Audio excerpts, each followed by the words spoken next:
Everything. దేవుని పరిశుద్ధ నామానికి స్తోత్రాలు. కూడిన మీ అందరికీ నా ప్రత్యేకమైన వందనాలు. దయతో నన్ను క్షమించాలి మీరందరూ.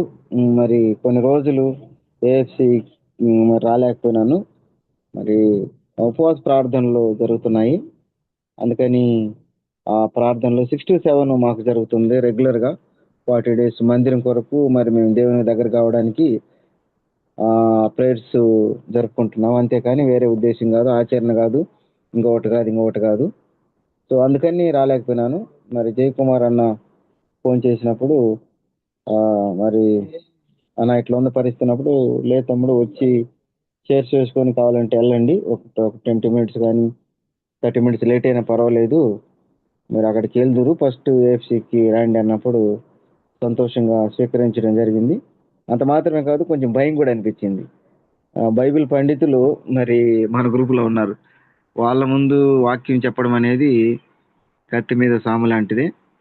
అయినప్పటికీ దేవుడిని పాదాలు పట్టుకుని బ్రతిమాడుచున్నాం అన్న చెప్పినప్పటి నుంచి మరి దేవుడు ఒక క్యారెక్టర్ స్టడీని ఆ రోజు మరి తలంపుగా ఇచ్చినాడు. దాన్ని బట్టి ఉంటున్నప్పుడు మరి క్యారెక్టర్ స్టడీ తీసుకోవాలనే ఆలోచన వచ్చింది.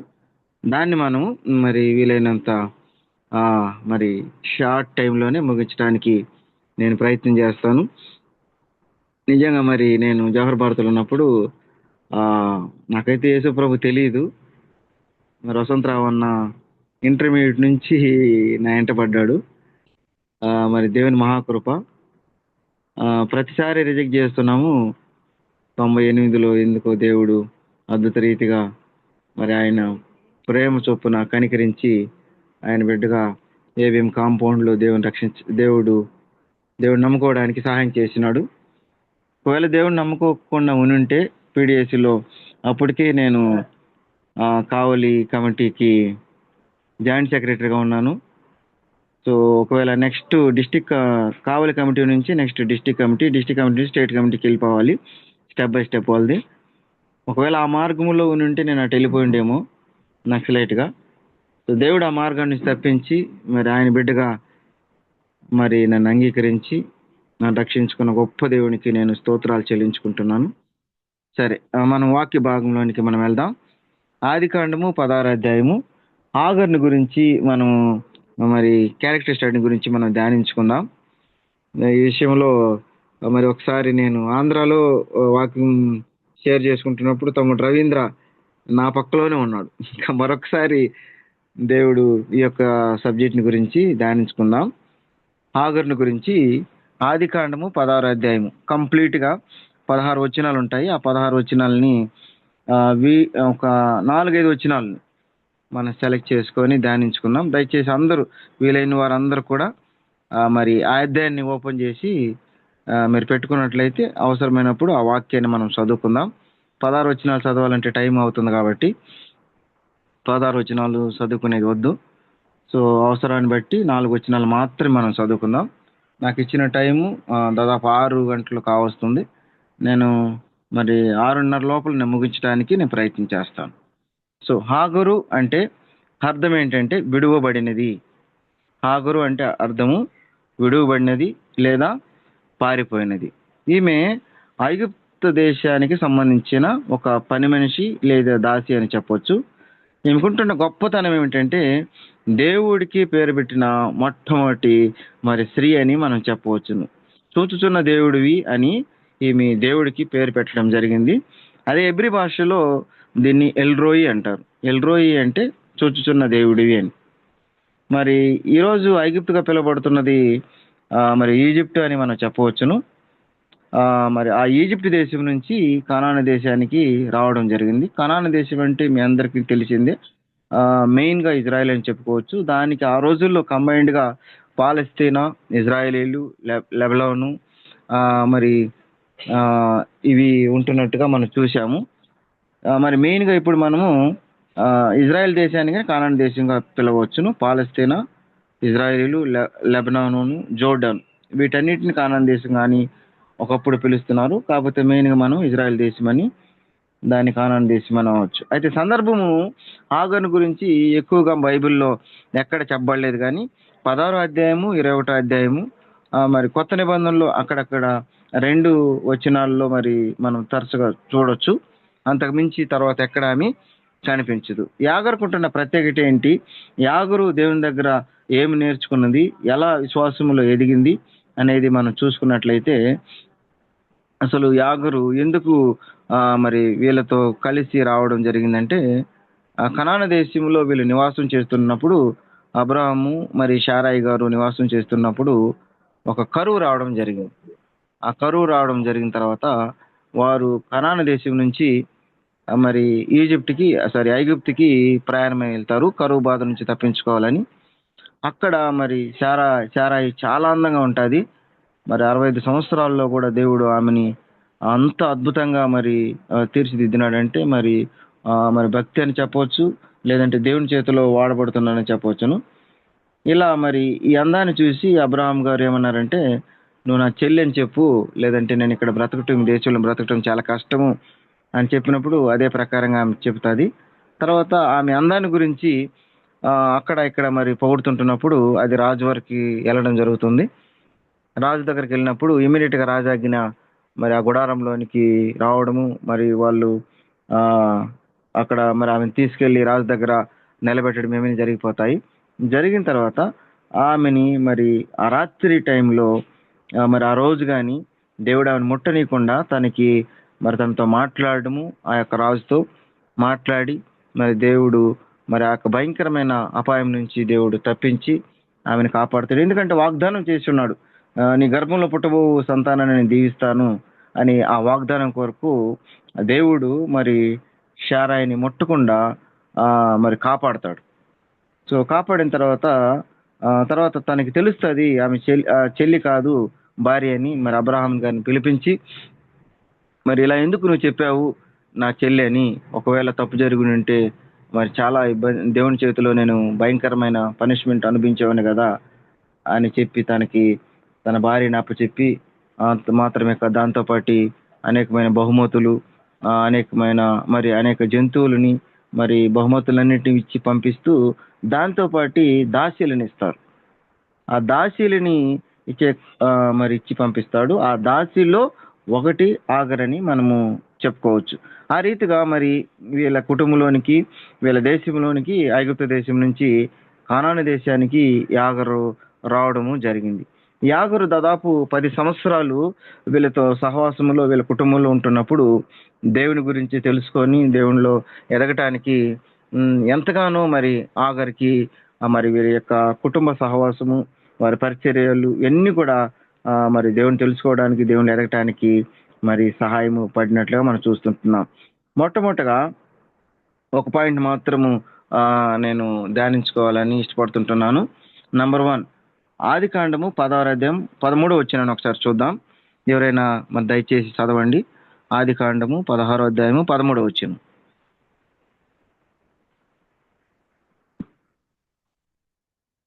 అన్నా నా వాయిస్ వినిపిస్తుందన్నా? ఆది కాండము అన్నా చదువని అది అను పేరు మాట్లాడిన 13వ యెహోవాకు పెట్టెను. ఏలయనగా 13 అన్న 13 చదువుతున్నా. అది ఉన్న దేవుడవు నీవే అను పేరు తనతో మాట్లాడిన యెహోవాకు పెట్టెను. ఏలయనగా నన్ను చూచిన వాణి ఇక్కడ చూచిదిని కదా అని అనుకొనెను. చాలని అది చూచుచున్న దేవుడు నీవే అని అను పేరుతో తనతో మాట్లాడిన యెహోవాకు పెట్టెను. ఏలయనగా నన్ను చూచిన వాడిని నేను ఇక్కడ చూచితిని కదా అని అనుకొనేను. ఈ ప్రత్యేకత ఏంటంటే, బైబిల్లో ఇంకెక్కడ కూడా చాలా గొప్పగా ఆమెను గురించి పొగిడినట్లుగా ఏం లేదు. దాసి అది ఇది అని మరి క్లియర్గా రాసినట్లుగా మనం చూస్తుంటున్నాం. ఎందుకు దేవుడికి ఆ పేరు పెట్టడం జరిగిందంటే, మరి షారాయి గారు తన యొక్క మరి జీవితంలో దేవుడు చేసిన వాగ్దానానికి ఆ ఓపిక పట్టలేక, లేదంటే వెయిట్ చేయలేక, మరి తనకి నమ్మకస్తురాలుగా ఉంటున్న మరి ఆగర్ని మరి అబ్రామ్ గారికి ఇచ్చి తన భార్యగా చేసుకొని తనతో పొమ్మంటుంది. ఆ టైంలో మరి అబ్రహాం గారు మరి తనతో కూడినప్పుడు, తనతో కలిసినప్పుడు మరి తను గర్భవతిగా మరి గర్భవతి అవ్వడం జరుగుతుంటుంది. ఆ టైంలో ఈ గర్భవతి అయినప్పుడు శారాకి తనని చూసి అసహ్యం అనిపిస్తుంది. తర్వాత తన దృష్టికి నీచమైనదిగా ఎంచబడుతుంది అన్నమాట. ఆ క్రమంలో ప్రెగ్నెంట్గా ఉంటున్న తనని శ్రమ పెట్టి మరి తరమడానికి ప్రయత్నం చేసినప్పుడు తను ఆ ప్రయత్నంలో గర్భవతిగా ఉంటున్న టైంలో తను మరి అరణ్యంలోనికి వెళ్ళడం జరుగుతుంది. ఆ టైంలో తన కష్టాల్లో, బాధల్లో, కన్నీరులో ఉంటున్న టైంలో తనకు బంధువులు కానీ, తనకు ఫ్రెండ్స్ కానీ తనతో అని ఒక్కరు కూడా లేని పరిస్థితిలో దేవుడు తనను ఒంటరిగా అరణ్యములో చూస్తాడన్న. చూచి అప్పుడు తన బాధలన్నిటిని కూడా మరి ఒక్కొక్కటి తనతో ముచ్చటించడానికి ఇష్టపడతానమాట. అప్పుడు ఆమె చాలా ధైర్యంతో, అయ్యా నువ్వు చూచుతున్న దేవుడు తండ్రి అని ఆయనకి పేరు పెట్టి, చరిత్రలో ఆమె దేవునికి పేరు పెట్టిన ఒక స్త్రీగా, గొప్ప వ్యక్తిగా మరి ఆమె నిలబడుతుంది మన జీవితాల్లో. మరి మనగానైతే చాలాసార్లు కష్టాలు వచ్చినప్పుడు, బాధలు వచ్చినప్పుడు ఎన్నో రకాలుగా ఆయనకి మనం పేర్లు పెట్టిన సందర్భాలు ఉన్నాయి. ఏం దేవుడో, ఈ దేవుడిని నేను ఎందుకు నమ్ముకోవాలి, ఈ దేవుడిని నమ్ముకోకుండా ఉంటే నేను ఎంతగానో మరి ఈ లోకములో ఎంజాయ్ చేస్తుండేవాడిని, ఈ లోకములో ఎంతో మందితో నేను ఆస్తిపరులతో ఎన్నో రకాలుగా నేను ఉండేవాడిని అని అన్నిసార్లు ఎన్నో ఈ దేవుడు ఏం దేవుడు అని అనుకున్న సందర్భాలు ఉండొచ్చు. మరి ఒక్కొక్కసారి ఆయన పైన మరి వేరే రీతిగా కూడా మనకు ఆలోచనలు వచ్చిన సందర్భాలు కూడా ఉండవచ్చు. అయితే ఓపిక చాలా అవసరమైనది.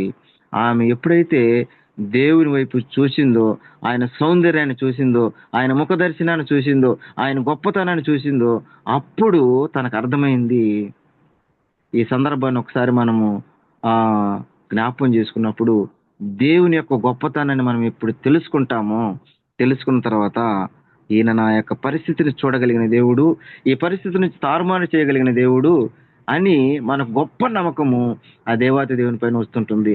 ఒక అన్ని రాళ్ళు దేవుని నమ్ముకొని అంత గొప్ప విశ్వాసములో మరి మెట్టుకు ఎదుగుతుంటున్నప్పుడు మన జీవితాల్లో అనేక సమస్యలు వచ్చినప్పుడు మనం ఒకసారి మనుషుల వైపు, అధికారుల వైపు, లేదా బంధువుల వైపు, రక్త సంబంధాల వైపు ఎన్నోసార్లు సూచిన సందర్భాలు మనకు ఉంటున్నాయి. అయితే హాగర్కి ఆ సమయంలో సహాయం చేసే వాళ్ళు ఎవరు లేరు, చూసేవాళ్ళు ఎవరు లేరు, కనీసం పలకరించే వాళ్ళు కూడా ఎవరు లేరు.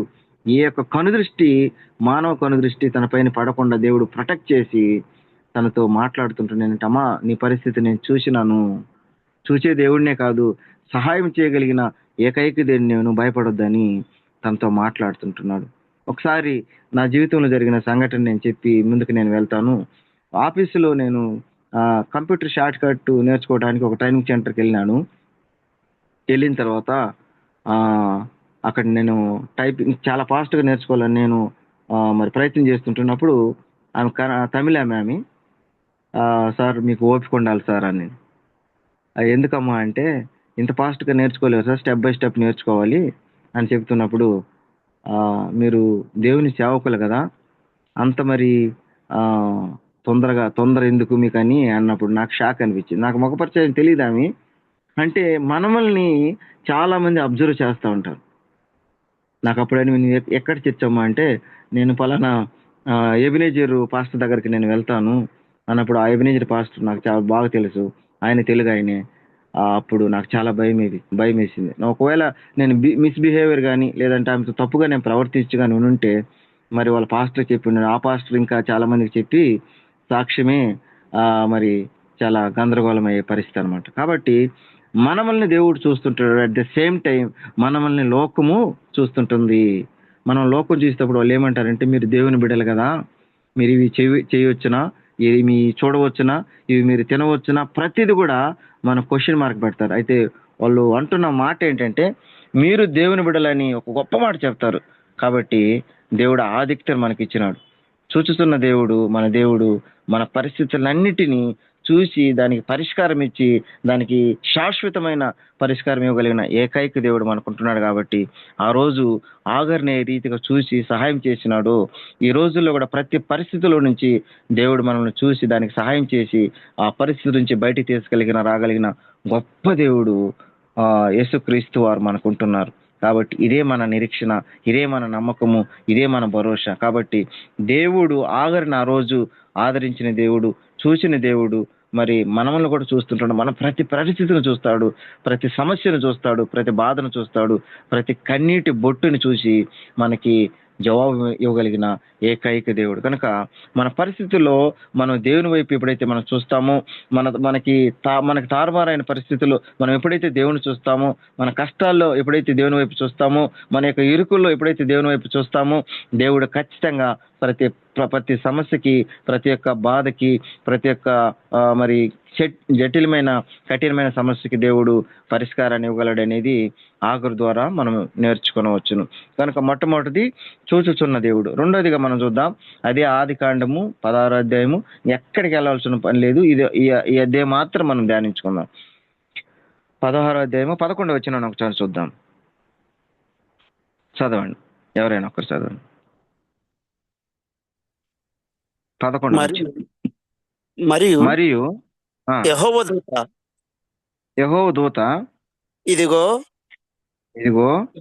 యెహోవా నీ మొర వినెను, నీవు గర్భవతివై ఉన్నావు, నువ్వు కుమారుని కని అతనికి ఇష్మాయేలు అను పేరు పెట్టుదువు. దేవునికి స్తోత్రం. ఇష్మాయేలు అనగా దేవుడు వినును. మన దేవుడు వినే దేవుడు. దేవునికే మహిమ కలుగును గాక. రెండోది అంశము, రెండో పాయింట్ మనం ఆగర్లో నుంచి నేర్చుకుంటున్నది ఏంటంటే, వినే దేవుడు నాకున్నాడు అనే గొప్ప నమ్మకాన్ని, గొప్ప నిరీక్షణని మరి ఆమె కలిగి ఉన్నది. ఎప్పుడైతే ఆమెతో మాట్లాడుతుంటున్నప్పుడు యెహోవా దూత నీ మొర, యెహోవా దూత ఇదిగో యెహోవా నీ మొర వినెను. ఏ సమస్యలో నుంచి మనము మొరపెడతామో, ఏ యొక్క మరి బాధలో నుంచి మొరపెడతామో, ఏ యొక్క మరి బయటికి రాలేని పరిస్థితుల నుంచి మనం మొరపెడతామో, మన ప్రార్థనల్ని దేవుడు వినే దేవుడు అంటున్నాడు. ఇదే ఎఫ్సిలో ఎన్నో ప్రార్థన అంశాలకి స్తుతి అంశాలుగా మారిన సందర్భాలు ఎన్నో ఉంటున్నాయి. ప్రతి ఒక్కరూ టెస్టిమనీ షేర్ చేసుకుంటున్నప్పుడు ప్రతి ప్రార్థన అంశము ఆల్మోస్ట్ ఆల్ స్తుతి అంశాలుగా మార్చబడి ఉన్నాయి. కారణం ఏంటంటే, మన దేవుడు వినే దేవుడుగా ఉంటున్నాడు. మనం ఏదైతే మొరపెడతామో, ఏదైతే దేవుని మన పాదాలు పట్టుకుని బ్రతిమలాడతామో, ఆయన పైన ఆధారపడతామో, దేవుడు ఖచ్చితంగా మన ప్రార్థనలు విని వాటికి జవాబును దయచేయగలిగిన సమర్థవంతుడు, శక్తిమంతుడు ఈయన మాత్రమే ఉన్నాడు. కనుక మన ప్రార్థనలు కంటిన్యూగా ఆయన యొక్క మరి పాదములను తాకుతుంటున్నప్పుడు, ఆ యొక్క ప్రార్థనలు మనం ఎప్పుడైతే కంటిన్యూగా ఆయనకి మనం మొరపెడుతుంటామో, ఆ ప్రార్థనలకి దేవుడు జవాబు ఇవ్వగలిగిన దేవుడు. ఇష్మాయేలీలు అంటే దేవుడు వినును. మనం కానీ పిల్లలకి ఏం పేర్లు పెడతామంటే చాలా మంచి మంచి పేర్లు పెట్టుకుంటాము. దేవుడు వినును అని మరి దేవదూత ద్వారా తెలియపరచబడి అదే పేరుని ఇష్మాయేలీలుగా ఆమె పెట్టడం జరుగుతుంది. కనుక మన దేవుడు రెండోదిగా వినేవాడుగా ఉంటున్నాడు. ఒకసారి నేను 2009 ఆ ప్రాంతంలో, ఐ థింక్ సో 2009 ఆ ప్రాంతంలో వసంతరావు అన్న స్టడీ సర్కిల్లో ఉన్నట్టుగా ఉన్నాడు. ఆ స్టడీ సర్కిల్లో అన్నని కలిసి ఇక డ్యూటీ చేసుకుంటున్నాను. నేను కూడా ఆంధ్ర, కర్ణాటక ఈ 2 ప్రాంతాల స్టేట్లు నేను విజిట్ చేస్తుంటున్నప్పుడు ఒక కంపెనీలో నేను ఒకసారి లంచ్కి వెళ్ళడం జరిగింది అనమాట. లంచ్కి మామూలుగా వెళుతూ ఉన్నాను. బయట ఒక అతను దేవుడిని అడుగుతున్నాడు తమిళ్లో, దేవా ఈరోజు నాకు ఆహారం ఎవరిస్తారంటే, నేను అనుకున్నాను అక్కడ అందరూ తెలుగులే కదా, దేవుడు నాతోనే మాట్లాడుతున్నాడు ఇతనికి భోజనం పెట్టమని అని నేను ప్రేరేపించబడి, గొప్ప సహాయం ఏం కాదు, అతను తమిళ్లో మాట్లాడుతున్నాడు. యారు ఇప్పో నమ్ములకి సాపాడు కొడుకువారు అన్నప్పుడు, దేవా ఇక్కడ ఎవరు తమిళ లేరు కదా, తమిళ ఏదో కొద్ది గొప్ప నాకు మాత్రం తెలుసు, నువ్వు నాతో మాట్లాడుతున్నావు ఇతనికని తనని నేను హోటల్కి తీసుకెళ్ళడానికి నేను ప్రయత్నం చేస్తే, అతను అక్కడ ఉంటున్న స్టాఫ్, వద్దు సార్ అతనికి మేము పార్సల్ ఇస్తాము, మరి ఆ పార్సల్ మాత్రము మీరు పే చేయండి అన్నప్పుడు తనకు పే చేసి ఇచ్చినప్పుడు చాలా సంతోషంతో వెళ్ళినాడు అనమాట. కాబట్టి మరి ఎవరో తెలియని వ్యక్తి మాటలు మనం వింటే, తెలిసిన దేవుని బిడ్డల్ని మనం ప్రార్థన చేస్తున్నప్పుడు దేవుడు మన ప్రార్థన వినడా? ఖచ్చితంగా ఇస్తాడు. ఒకవేళ లేట్ అవ్వచ్చు, లేట్ అయినా కూడా దేవుడు దాన్ని ఎప్పుడు కూడా మరి దానివల్ల మనకి ఇబ్బంది లేకుండా గొప్పగా ఆశీర్వదించి దేవుడు ఇవ్వడానికి సిద్ధపడుతున్నాడు. ఆమె యొక్క పరిస్థితిని చూసి, ఆమె యొక్క సందర్భాన్ని చూసి, ఆమె యొక్క మరి ప్రతిదీ గమనించి దేవుడు ఆమె యొక్క మొరను విన్నాడు. కాబట్టి ఇంత గొప్ప నమ్మకం కలిగిన దేవుడు, మరి మన ప్రార్థనలని ఆలకించే దేవుడు మనకుంటుండగా ఆగరు ఆ రోజు భయపడలేదు. ఈ రోజు కూడా మనం భయపడాల్సిన అవసరము ఏ కోశన లేదని ఆగరు ద్వారా మరొకసారి దేవుడు మనకు తెలియజేస్తుంటున్నాడు. మూడో యొక్క పాయింట్ మనం చూద్దాం. అదే ఆదికాండము 16వ అధ్యాయము 10వ వచనాన్ని మనం ఒకసారి చూద్దాం. 10వ వచనాన్ని ఒకసారి చదువుదాం.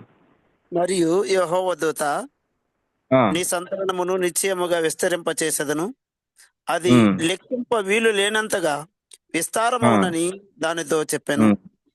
హల్లెలూయా, దేవునికి స్తోత్రం. నిజంగా దేవుడు ఒక్కసారి మాట ఇచ్చినాడంటే ఆయన మరి వెనకడికేసే దేవుడు కాడు. మూడో పాయింట్ మనం ఏం చూస్తున్నామంటే వాగ్దానం చేసే దేవుడు.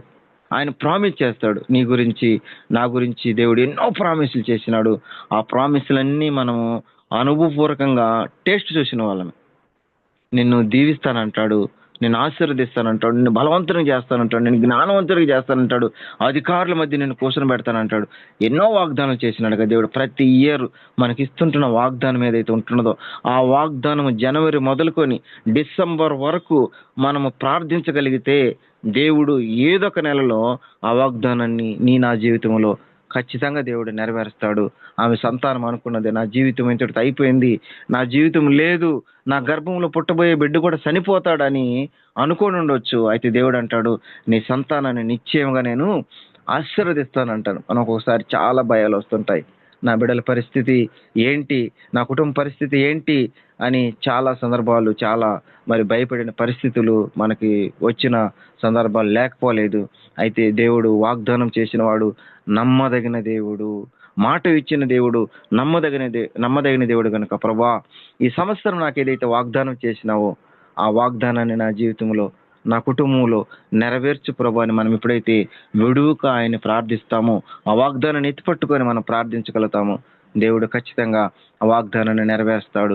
ఆగరి జీవితంలో వాగ్దానాన్ని నెరవేర్చిన దేవుడు మరి నా జీవితంలో దేవుడు మనకిచ్చిన వాగ్దానాలన్నింటిని కూడా దేవుడు నెరవేర్చి ముందుకు నడిపించగలిగిన శక్తివంతుడు, సమర్థుడని బలంగా నమ్మగలిగిన వాళ్ళమై ఉంటున్నాం.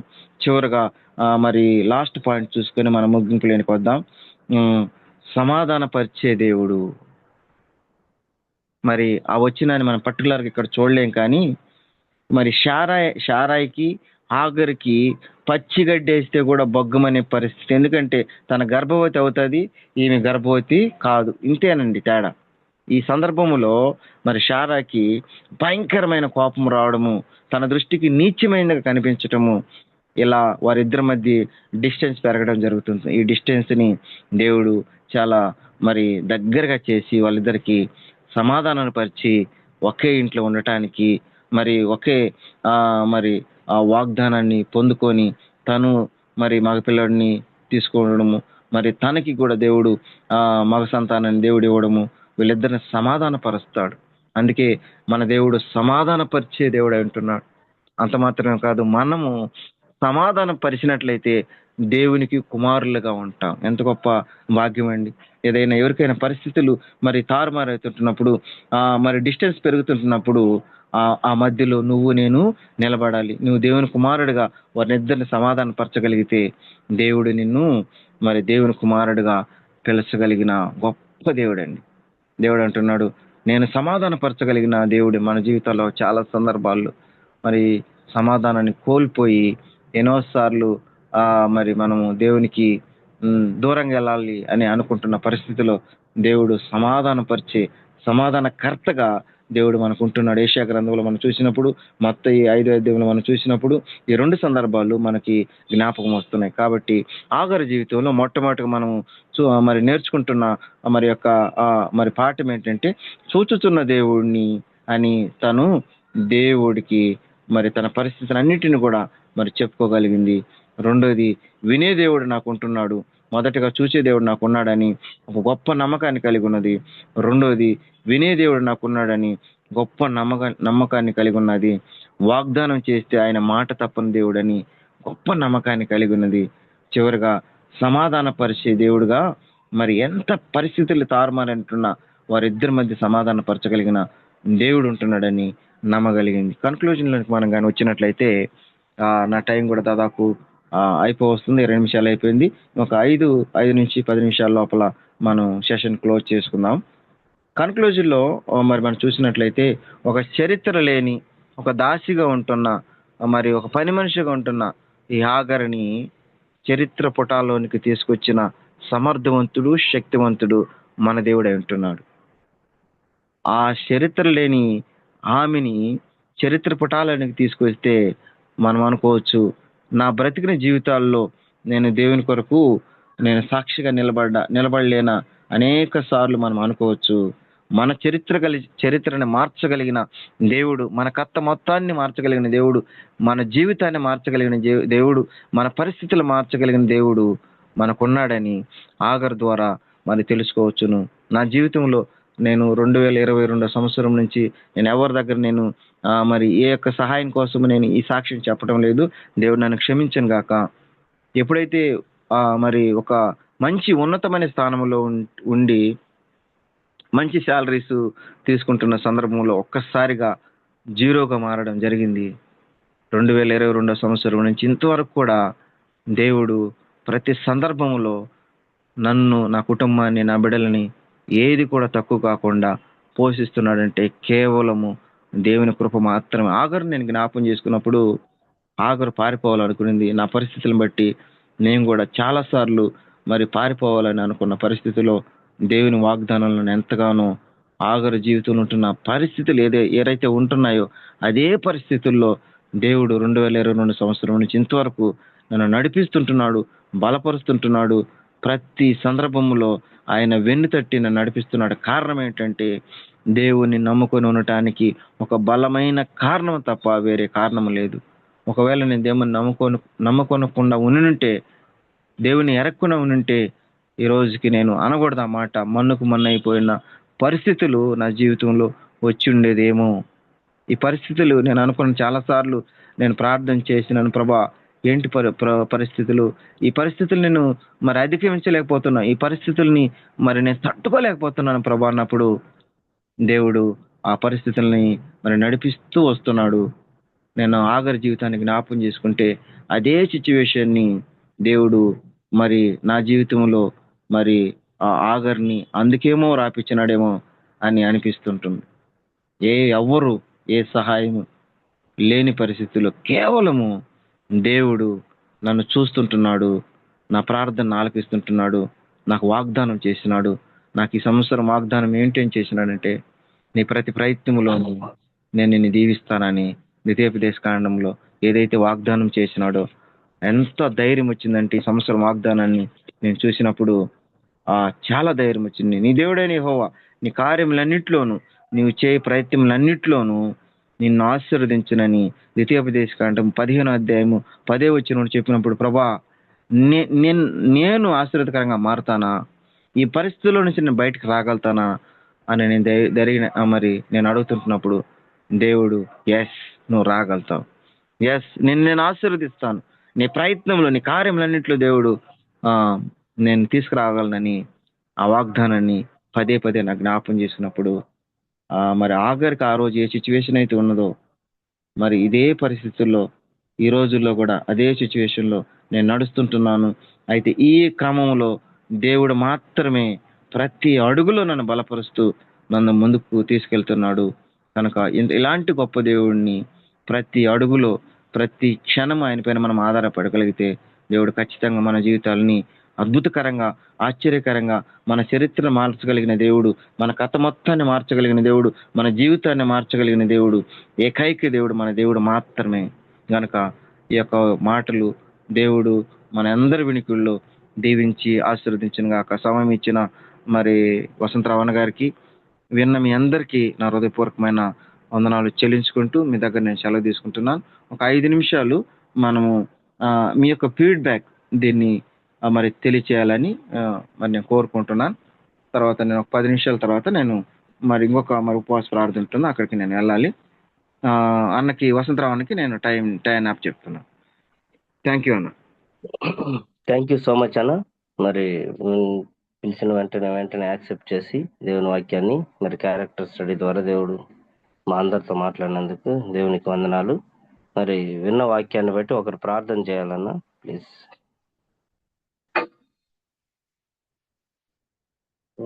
లక్ష్మీనారాయణ అన్న, లక్ష్మీనారాయణ అన్న ప్రార్థన చేయండి అన్న.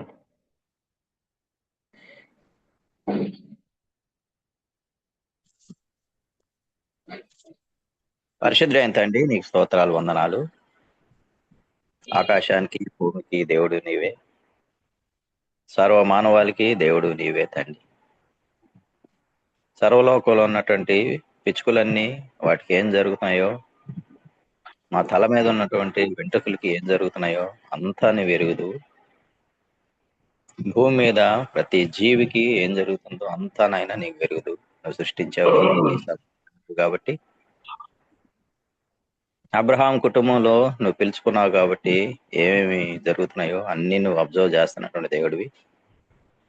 తన కుటుంబంలో అబ్రహాం తండ్రి కరువు కాలంలో తండ్రి ఈజిప్ట్కి వెళ్ళి తెచ్చుకున్నటువంటి తండ్రినైనా హాగరు మిగిలిన థింగ్స్ తన కుటుంబాన్ని ఎలా ఎఫెక్ట్ చేసాయో తండ్రి అవన్నీ మాకు నేర్పించావు.